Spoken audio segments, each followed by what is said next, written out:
નમસ્કાર મિત્રો, દેશ અને દુનિયાના સુપરફાસ્ટ સમાચારમાં તમારું સ્વાગત છે। વાત કરીશું સૌપ્રથમ મહીસાગરની। મહીસાગરમાં કડાણા ડેમમાં પાણીની આવક ઓછી થતાં ઉનાળામાં સિંચાઈ માટે પાણીની કરકસર કરવા માટે તંત્રની સૂચના સામે આવી છે। ત્યારે આગળ વાત થશે પંચમહાલની। ગોધરા માર્કેટયાર્ડમાં ઘઉં અને મકાઈની મબલખ આવક થઈ છે। સારા ભાવ મળતા ખેડૂતોમાં ખુશીની લાગણી વ્યાપી ગઈ છે। આગળ વાત થશે વડોદરાની। જિલ્લા પંચાયતની ચૂંટણી માટે ભાજપ અને કોંગ્રેસ વચ્ચે ટિકિટ વહેંચણીનો મુદ્દો ગરમાયો છે। અનેક જૂના જોગ્ય મેદાને જોવા મળ્યા છે। ત્યારે આગળ વાત થશે ખેડાની। નડિયાદ પંથકમાં કેનાલમાં ગાબડું પડતા ખેતરોમાં પાણી ફરી વળ્યા। ઉનાળુ પાકને નુકસાનની ભીતિ સેવાઈ રહી છે। આગળ વાત થશે આણંદની। કરમસદ રોડ પર ટ્રાફિકના નિયમોના ઉલ્લંઘન બદલ પોલીસ દ્વારા સઘન ડ્રાઈવ હાથ ધરવામાં આવી છે। ઈ-મેમો આપવાની પ્રક્રિયા શરૂ કરવામાં આવી છે। ત્યારે વાત થશે ડિજિટલ પેમેન્ટની। રાજ્યમાં નાના વેપારીઓ માટે યુપીઆઈ ટ્રાન્ઝેક્શનમાં સુરક્ષા વધારવા નવી ગાઈડલાઈન જાહેર કરવામાં આવી છે। આગળ વાત થશે આરોગ્ય ક્ષેત્રે રોકાણ। રાજકોટમાં નિર્મિત મેડિકલ ડિવાઇસ પાર્કનું લોકાર્પણ, જે મેડિકલ સાધનોના ઉત્પાદન માટે મોટું હબ બનવાનું છે। આગળ વાત થશે જીઆઈડીસીની। સરકારે સૌરાષ્ટ્ર અને કચ્છના અંતરિયાળ વિસ્તારોમાં 5 નવી ગ્રીનફિલ્ડ જીઆઈડીસી સ્થાપવાની મંજૂરી આપી દીધી છે। આગળ વાત થશે બોર્ડનું પરિણામ। ધોરણ 10 અને 12ના પેપર ચેકિંગની કામગીરી પૂર્ણતાના આરે છે। મે મહિનાના પ્રથમ સપ્તાહમાં પરિણામ જાહેર થવાની શક્યતા છે। આગળ વાત થશે આરટીઈ એડમિશન। ગુજરાતમાં આરટીઈ એડમિશન હેઠળ ખાનગી શાળામાં પ્રવેશ માટેની પ્રક્રિયા તેજ કરવામાં આવી છે। અત્યાર સુધીમાં 1 લાખથી વધુ અરજીઓ નોંધાઈ ગઈ છે।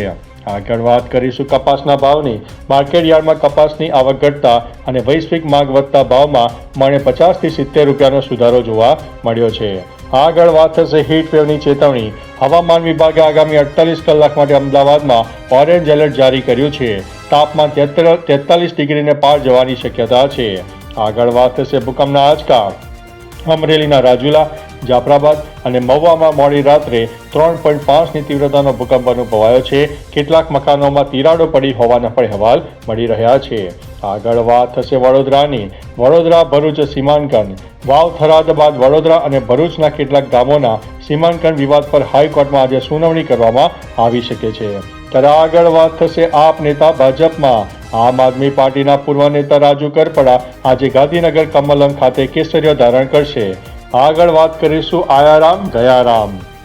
રાજકોટના ધોરાજીમાં પાટણ વાવના સરપંચ કાના સાવલિયા 24 કલાકમાં જ કોંગ્રેસ છોડીને ફરીથી ભાજપમાં જોડાઈ ગયા છે। ત્યારે આગળ વાત થશે વડોદરામાં બળવો।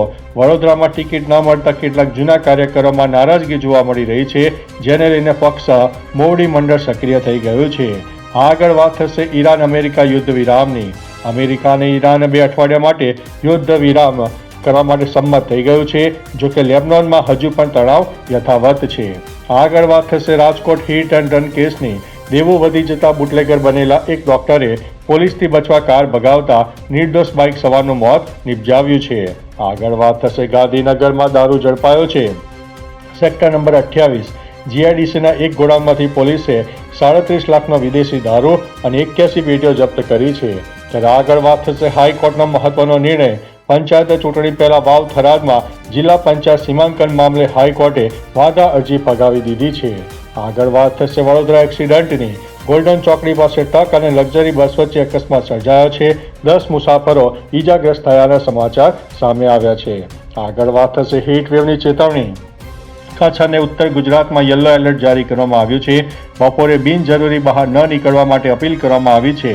તાપમાનની વાત કરીએ તો અમદાવાદ અને રાજકોટમાં 42 ડિગ્રીને પાર પહોંચવાની સંભાવના છે। દરિયાઈ પવનની વાત કરીએ તો સૌરાષ્ટ્રના દરિયાકાંઠે ભેજવાળા પવન ફૂંકાતા બફારાનું પ્રમાણ વધશે। વરસાદની સંભાવનાની વાત કરીએ તો અંબાલાલ પટેલના મતે વેસ્ટર્ન ડિસ્ટર્બન્સને કારણે 15 એપ્રિલ બાદ માવઠું પડી શકે છે। ખેતી ઉપર તેની અસર થઈ શકે છે। અચાનક વધેલી ગરમીને કારણે કેરીના પાકને નુકસાન થવાની ભીતિ ખેડૂતો વ્યક્ત કરી રહ્યા છે।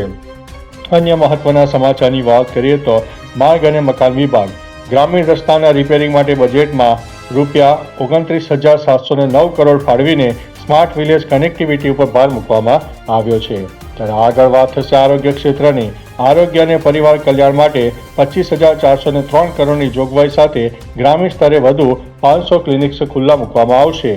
આગળ વાત થશે શિક્ષણ બજેટની। શિક્ષણ વિભાગ માટે 63,184 કરોડની માતબર રકમ ફાળવવામાં આવી છે, જે નવી શાળાઓ બનાવવા માટે વાપરવામાં આવશે.